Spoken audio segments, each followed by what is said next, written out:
到你，却又惊雷起。长夜落日山河灼，你在缥缈云里花里，你在缥缈云里花里。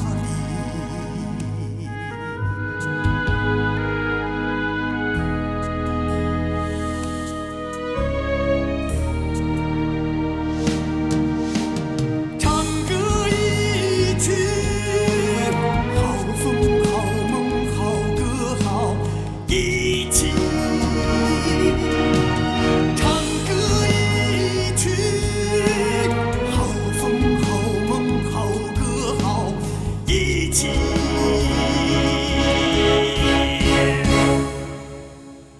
唱歌一曲。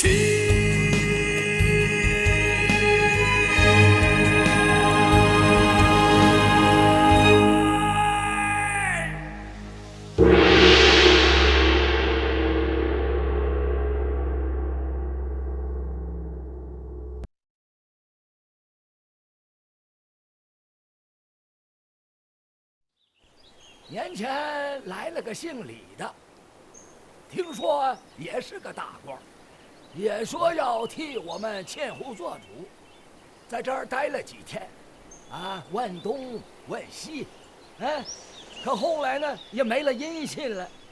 是啊，老人家，那位大人叫李汉，是水部郎中。郎中，嗨，话说的呢。他一个看病的郎中，算个什么官儿啊？难怪斗不过漕运衙门。老人家，李汉大人这个郎中不是看病的郎中，不看病也叫郎中啦。老人家，您继续说吧。嗨，你们是不知道啊，我们这儿漕运衙门那些当官的，那可是厉害。说掐你的口粮，那没得商量，就给你掐了。你想找个地方说理吧，人家说你是造反，不但没得饭吃，连命都丢了。所以我劝你们几位啊，就别跟他们斗了，赶快回去吧。老人家，这些事我们都知道，您放心，我们是皇帝派来的。能管得了这漕运衙门？皇帝？是啊，是皇帝派我们来帮助你们跟漕运衙门打官司。真的？当然是真的。哼，要照您这么说，还兴许真能治得了他们。老鲁叔，我不早跟您说了吗？这几位都是大官，您不能直呼其名，得叫大人。哦，对，瞧我这老糊涂。大人，大人。哎呀，您小子还站着干嘛？赶快请两位大人进屋坐呀！哦，对。二位大人呐，真是辛苦了。这房子哎呀，漏得厉害呀，没法修了。大人，请。好。老鲁叔，您这房子里什么都没有，您让两位大人坐哪儿啊？你说我这破家，连个板凳都没有，没钱买不起柴，自己又打不动，只能把板凳桌子劈了当柴烧。真想不到，纤户们的生计竟然困苦到这般境地，连青草都要抢着吃，烧火的柴都买不起啊！大人，您别难受了，但愿这次您能替我们做主。你放心，这个主啊，我做定了啊！哎，方九啊，扶着老鲁叔到石碾上去坐坐吧。哎，好，老鲁叔，走，好。把您坐吧。老鲁叔。大人，没关系。方九啊，自从你们逃走以后啊，官府的衙役们那是天天的来呀，名义上是抓造反的窃户，可实际上就是来抢东西的。这帮天杀的，把各家各户只要是值得几文钱的东西全抢走了。他奶奶的，真是比强盗还狠呐！老鲁叔，这村里还有年轻人吗？哎，早跑光了。庞四他们是最后一波。啊，他们跑哪儿去了？对。庞四是谁呀？庞四是我们这儿的欠户头。哦，就是他领着我们到漕运衙门要饷的。哦，哎呀，老鲁叔，你有话就直说吧。这2位大人都是自己人。庞四哥他们到底跑哪儿去了？庞四是个胆儿大的，他拉着一伙人，跑到盱眙那边犯私盐去了。犯私盐？哎，你们2位有所不知啊，打南边来的运盐船，一到韩沟就翻，官盐运不过去啊，所以从盱眙县往北的各城乡镇店都缺盐呐。就这样，庞四他们才去干了这个勾当。老人家，这船为什么一到韩沟就翻呢？大人，您说错了，不是船一到韩沟就翻，是运盐的船一到韩沟才翻船呐。只有运盐的船才翻，其他的船只都能安全通过？反正我是没听说翻过别的船，只有打南边盐场过来的运盐船，那才是来一次翻一次。这可真是奇了。奇怪的事儿还多着呢。哦，您继续说。每次翻船几天后，官府便派船到河中打捞落水的官盐，哎，可连个麻袋片都没捞上来过。您想想，这一船几10万担的食盐，一进水就无影无踪了，这不是有鬼了吗？有这等事？哎，您是不知道，这船一连翻了10多次，没捞上来过1包盐。人家漕运衙门才说了，说是我们两岸的欠户合伙做贼，捞走了水底下那些官盐。于是乎，这帮天杀的，他们就带人呢，到了我们这儿，又是抄家又是搜查，最后连个屁影也没找着。那个什么狗屁漕运使一生气，把我们两岸的欠户抓走了好几千呢。大人，记得这件事我在神都对您提过。直到江淮转运使运盐船才在韩沟翻覆，而且落水的食盐消失无踪，这难道是巧合吗？恩师，您说什么？曾太啊，你认为这是巧合吗？如果说这种情形只发生1、2次，那还勉强可以说得上是巧合。然而迄今为止，盐船在韩沟翻覆已连续发生了10余起，数百万担官盐无踪。如果事情真像老鲁叔所说，那么学生认为这绝对不是巧合，内中定有文章。还有一点你不觉得奇怪吗？是什么？如此重要的情况，扬州刺史崔亮和漕运使杨九成在给各部的回文中却只字不提。不错，这是为什么呢？难道是他们疏忽了？疏忽？哼，他们疏忽的事情太多了。恩师，您的意思是？老人家，您继续说吧，还有什么情况？我是个老河工了，这些年韩沟失修，暗礁污泥，自满河道，这是不假。帆船搁浅，这也都有可能。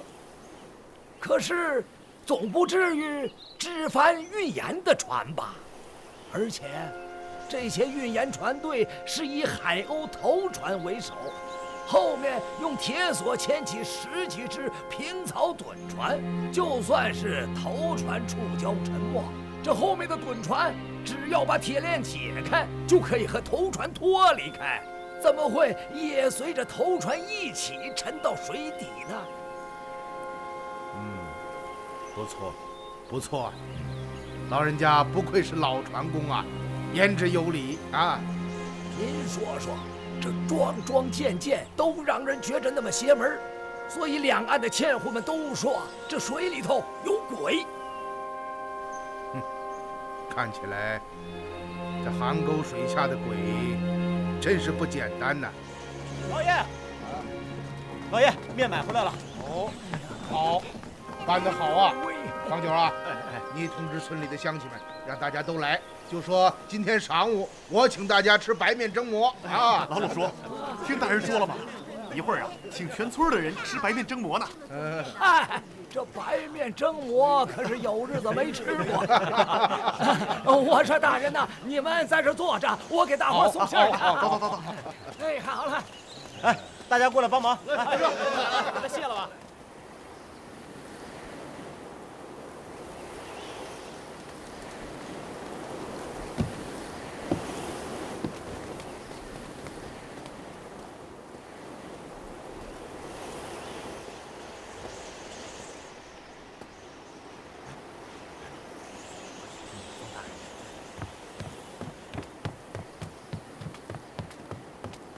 刺史大人，将军，烦劳通禀，扬州刺史崔亮求见处置使大人。崔大人，您知道狄公身染疾药，卧床休息，恐怕是不能见客。是，狄阁老在扬州染疾，下官心甚不安，以致坐卧难宁。回衙后，下官亲自筹办了各样滋补药品，特地前来探望，烦请将军代为通禀。这也罢。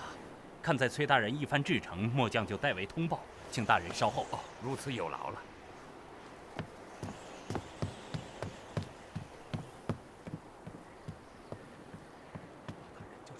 哦，封大人，封大人，扬州刺史崔亮现在传下。果然来了，让他在甲板等候。是。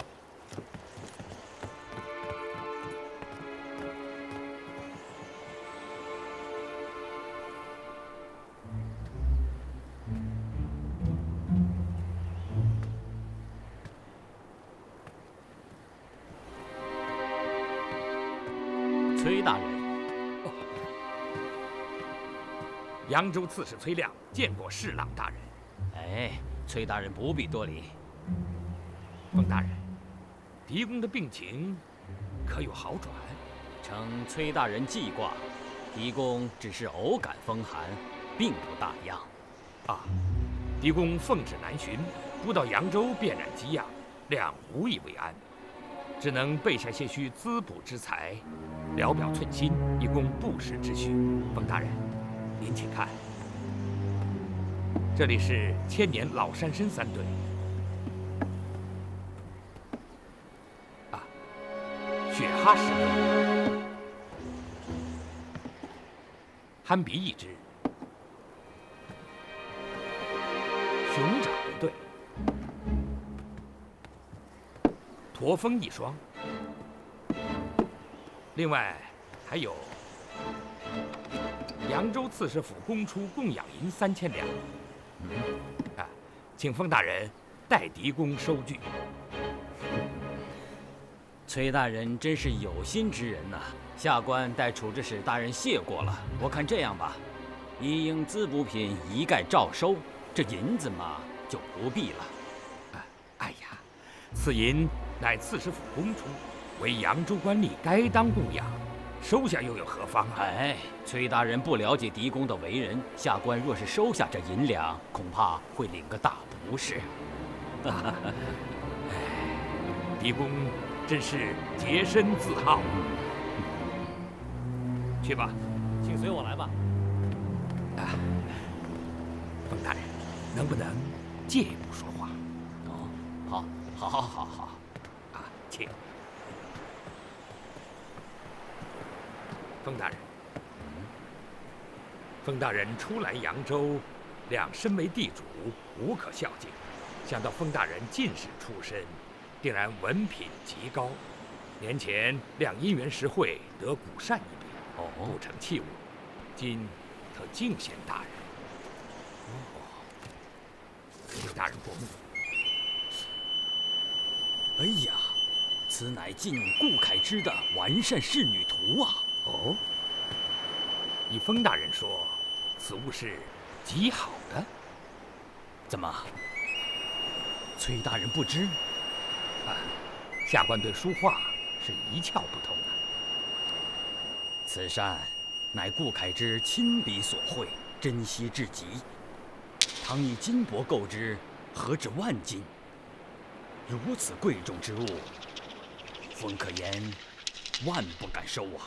哎呀，封大人此言差矣。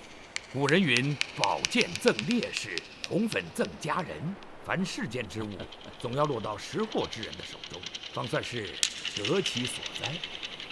两不安书画，此物在下官之手，岂不是明珠暗投吗？再者，此物乃朋友所赠，并非量费金帛所购得，又何来万金之言呢？这，我与封大人相识一场，就算是朋友间的一点纪念，大人也要收下呀。此扇当真是朋友所赠？当然了，封大人不必过虑，尽管收下。那封某就愧领了。哎呀，这才是呢。实不瞒大人，下官此来是想见一见狄公的。哦，崔大人要见狄公，是有什么事情要回禀吗？那倒没有，只是听闻狄公染疾，下官想亲自探望侍奉，能否请封大人代为美言呢？这狄公卧病在榻，恐无法相见呐。既然如此，便不劳大人了，下官就此告辞。哦，我送崔大人，请。不敢烦劳，大人留步。崔大人不必客气，请吧。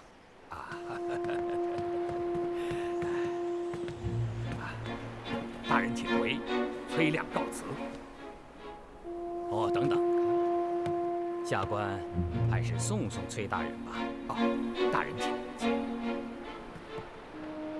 崔大人可能有所不知，狄公有个习惯，那就是每逢外放，必定微服寻访民间。也就是说，狄公并未染病。狄公不在船上。崔大人，此事绝密，唯你知我知。多谢封大人实言相告，请大人放心，亮定当守口如瓶。封某蒙崔大人厚赐，无以为报。今有一言相告，望大人谨记。大人请讲。扬州曹衙有个叫杨九成的，刺史大人可知道吧？当然知道。怎么？凡与此人有瓜葛的事情，应尽早脱去干系，免生后患。下官明白。多谢封兄提携。崔大人请，下官就不远送了。封大人请回。请。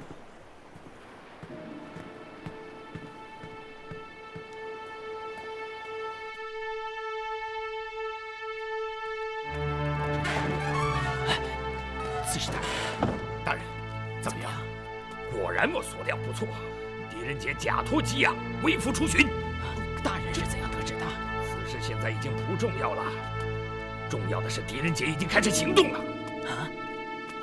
你们想一想，姓狄的身为处置大使，方到扬州，不受朝，不宣旨，也不休息，而是直奔民间微服暗查。这说明了什么？说明什么？说明他对这案子是何等的重视，因此他绝不会放过我们，一定会一查到底。那我们该怎么办？是啊，该怎么办呢？我们现在也要马上行动起来。别着急，别着急。慢点吃啊！还有呢，还有吃的啊！还有，慢点吃。大人，您怎么不吃啊？您吃吧，老人家，我不饿啊。还有不饿的人？行了，老鲁叔，您就快吃吧，别管大人了。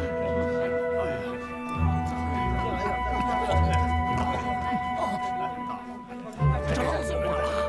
有这么几年没吃过饱饭了。老人家，再多吃些啊！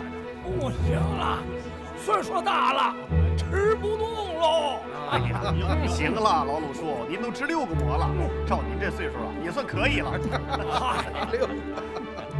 哎，大人，您刚刚跟我说，让我问问村里的娘们儿和小孩儿，帆船那会儿有没有异常的事儿？正是，还真有人见过。哦，是谁呀？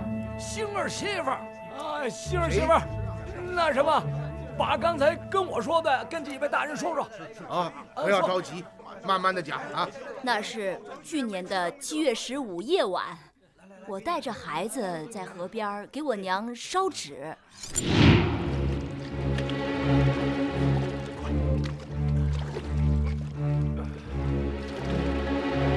跟上。第2天，我才听村里的纤户们说起，头天夜里，运盐的船队在离我们村10几里的鬼石头翻了船。后来我就把这件事儿告诉了星儿，他要我别多管闲事儿。哦，是这样。那后来呢？还发现了什么？大约2天后的晌午，这些快船又返了回来，却走得很慢。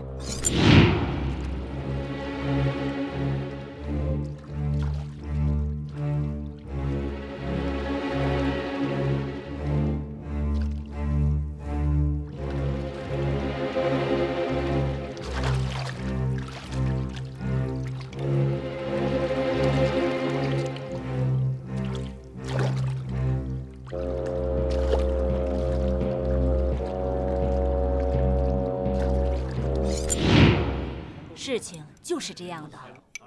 哦，你是说，每条快船的船尾铁钩上都拴着很粗的绳缆？是啊。绳缆是探到水下的吗？正是，绳头挂在铁钩上，整个绳缆都在水里，好像水下拖着什么东西。那么帆船的地点在哪里？在鬼石头，几次帆船都在那儿。哦，大人，你可能不知道，这鬼石头是邗沟区最窄的地方，再加上淤泥满河，乱礁丛生，行船是特别的危险呐。那鬼石头在什么地方？就在我们村往东再走10几里。那天夜里你看到的那些快船是驶向鬼石头的吗？正是。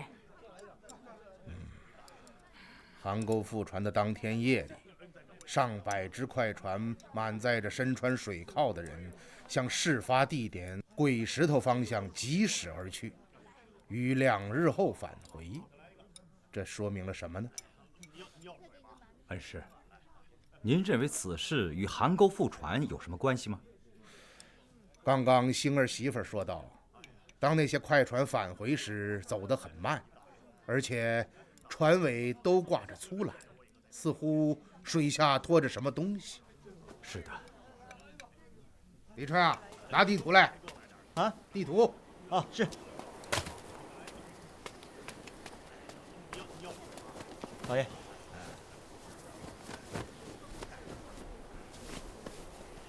曾太啊，您来看，走邗沟渠，经上沟村一直向东，第1站就是山阳县，水路大概有200多里。这个距离，再快的船2天之内也不可能打个来回。200多里水路，一来一往，最快需要5天时间。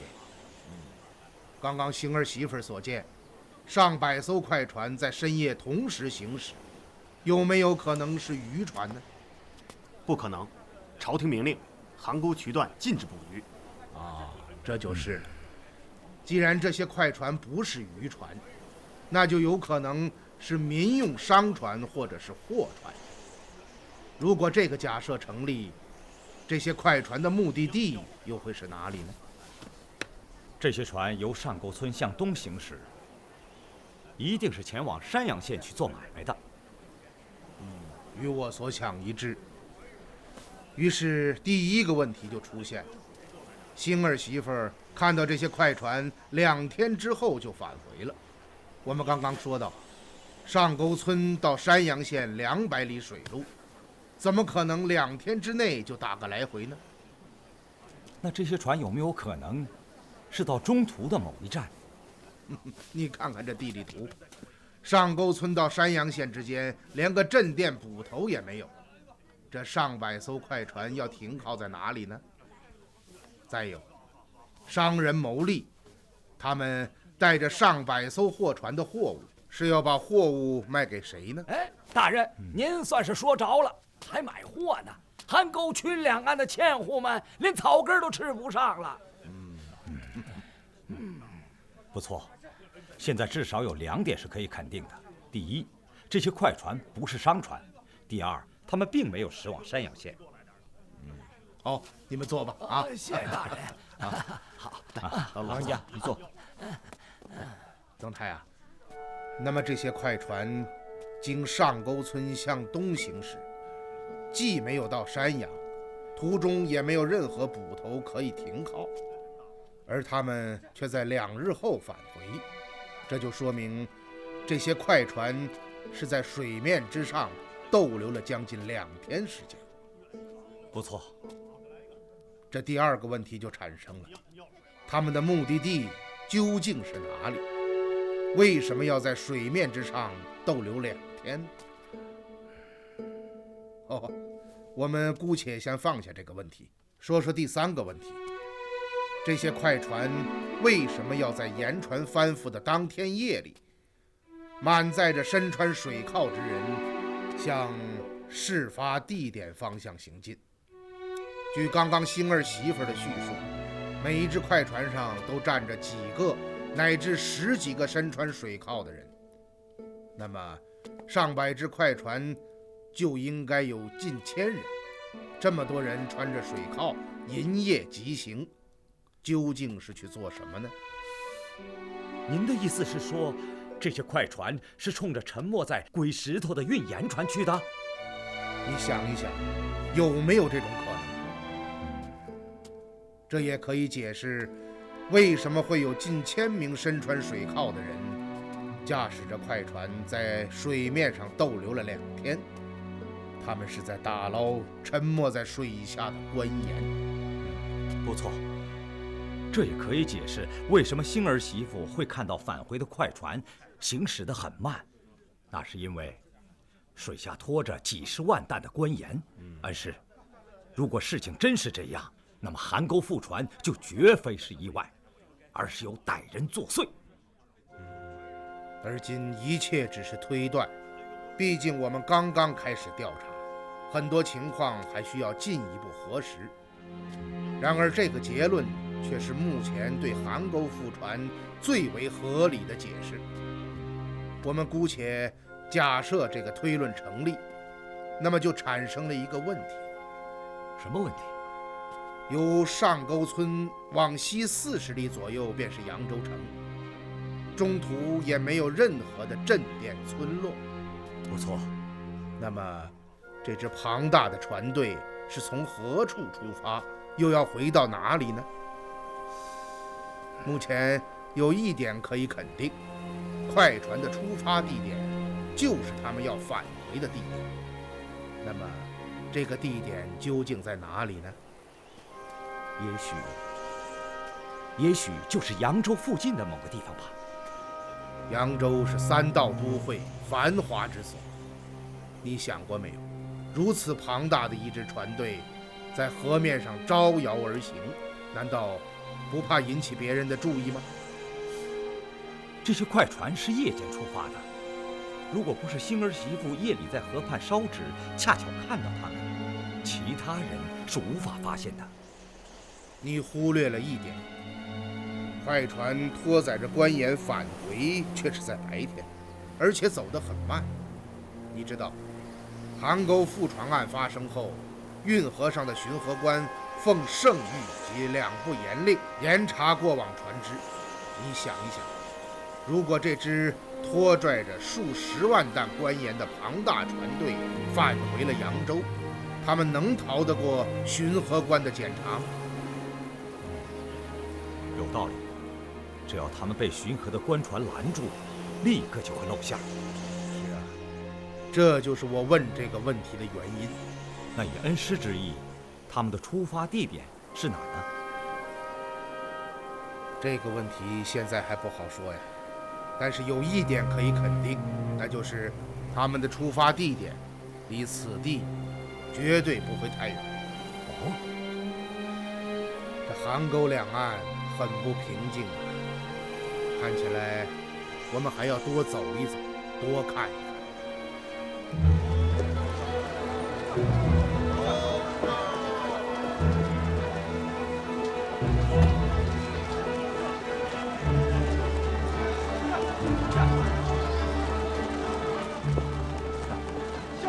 姐妹，到了，这就是余兄的治所山阳县。好一派繁华气象，依小妹看，不输于神都洛阳。看起来，大哥着实是位好县令，竟将一个小小县城搞得这般有声有色。多谢贤妹夸奖，咱老鲁别的不敢吹，要说起做这个一方副使官呢，那还真是颇有心得啊。依小妹看，大哥自吹自擂，也是颇有心得的。哎呀，终于回来了！哎，贤妹，前面就是县衙。大哥，你身为县令，却私离训地跑到洛阳，算起来，到今日也有20多天。万一事情泄露，如何对上官交代？嗨，姐妹，你就放心吧，对付他们，我自有办法。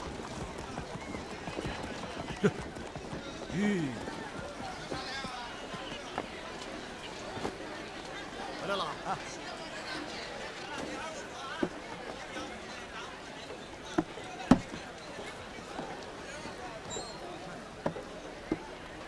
来，姐妹，看看余兄的家。太爷，他们来了。县令大人，扬州长史吴文登现在2堂。他怎么？卑职也不知道，吴大人突然到衙，似乎是冲着您来的。他都说了些什么？刚刚进虎进门之前，他正在询问卑职，您是不是私自离开了山阳？那你怎么回答他？卑职对他说，县令大人并未离开，早晨我们还见过面，可能是有事出去了。你马上回去，拖住吴文登，就说已经找到了我，我马上回来。是。你去给我找一坛酒来。找酒？哎呀，你没有听错，就是让你给我找酒。快去！好。大哥，现在怎么办？哎呀，姐妹不要惊慌，余兄啊，自有办法。啊，你们将马车赶到后面，扶着夫人从后门进去。是啊，你不要紧吧？好了，你就放心吧。啊。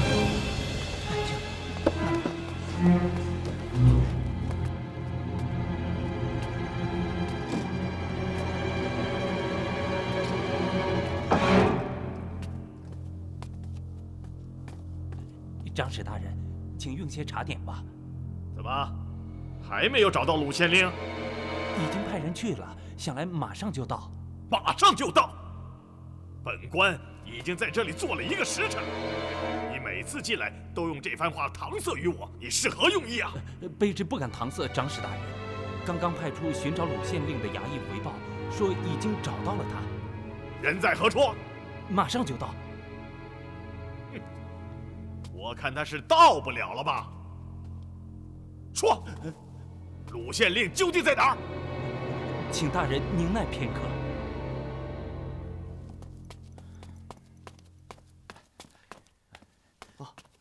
县令大人，来给我拿着。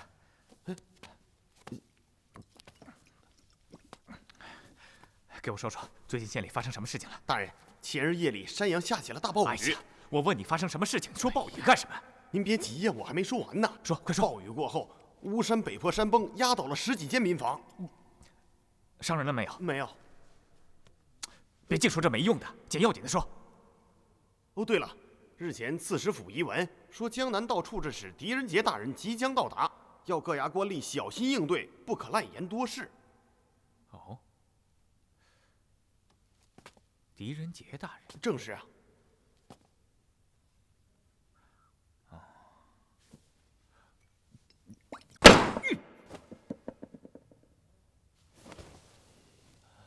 你个大胆的巡吏，竟公然编造谎言蒙哄上官，真是是可忍，孰不可忍！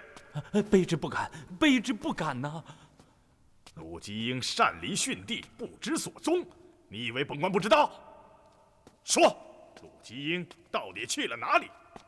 你今日实话实说，还则罢了，否则本官当堂定你欺瞒上官之罪。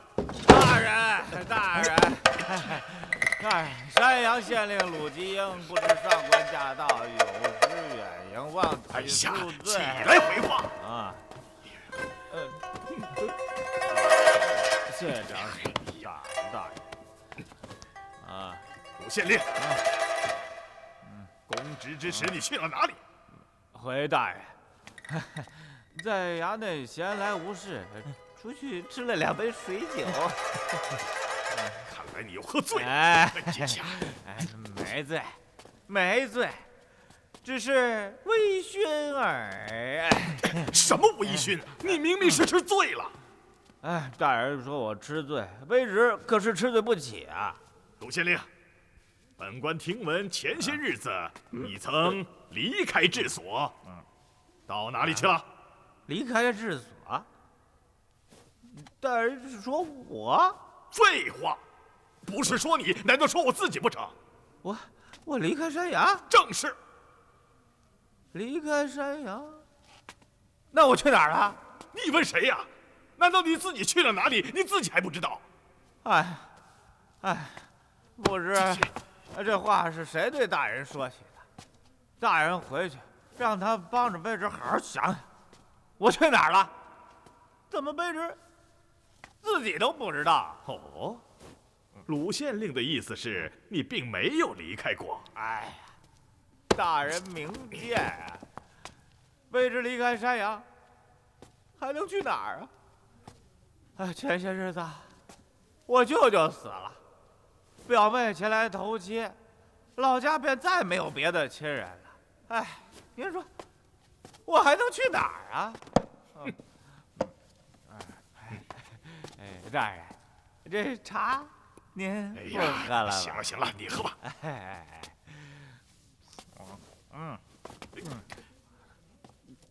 这不，几日前卑职的表妹到了这里，卑职便在家里待了几日，没到衙门办事。真是这样？怎么着？你还不相信？去把我妹妹叫来，与长史大人见面。是。卢县令，刺史府的遗文想必你已经收到了吧？哎，收到了。那2天，卑职在家陪妹妹，县里的事儿就交给县长了。想必遗文你已经看过了。看过，那哪能不看呢？啊，遗文上说的什么？遗文上说呀，你不是已经看过了吗？遗文上究竟说了些什么呀？说那个，说什么来着？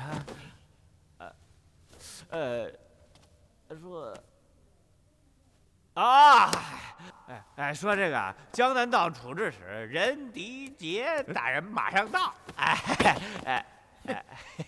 什么任迪杰呀？处置使大人的官会是上狄下人杰。是。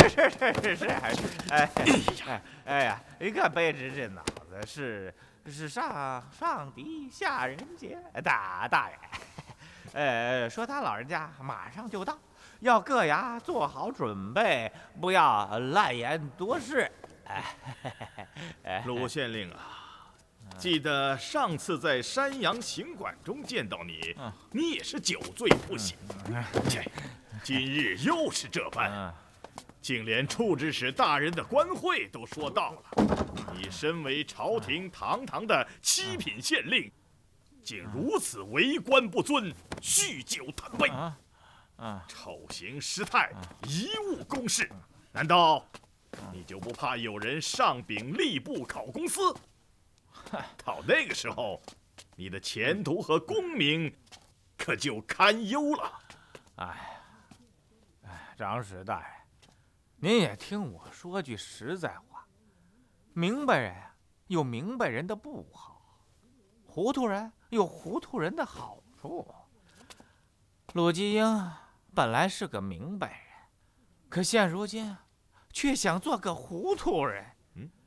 少管些闲事儿，少惹些麻烦。可您知道，不灌下2两烧刀子，卑职又糊涂不起来。您说说，这可怎么办？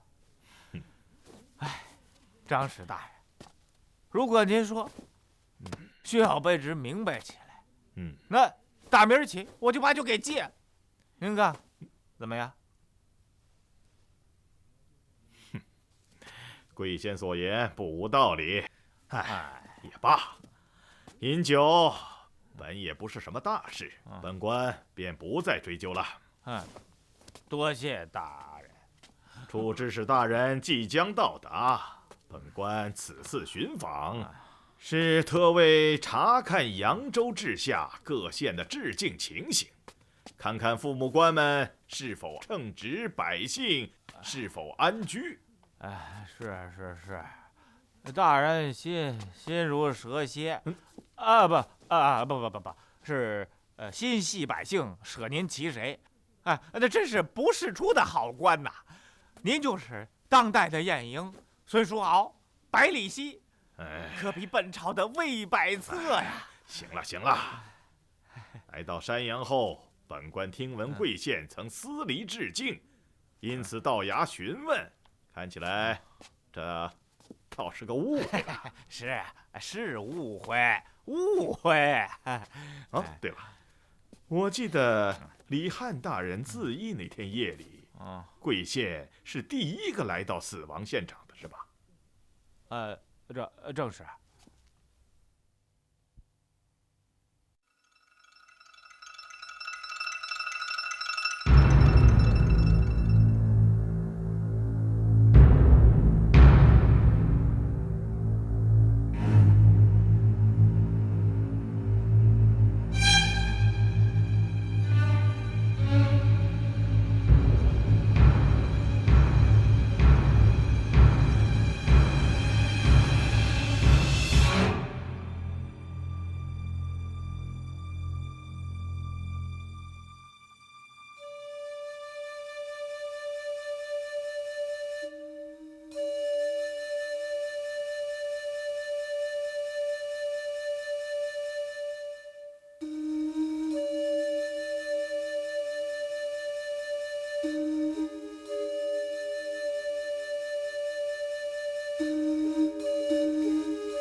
请记得订阅频道，请记得在影片下方帮我们留言、按赞、分享。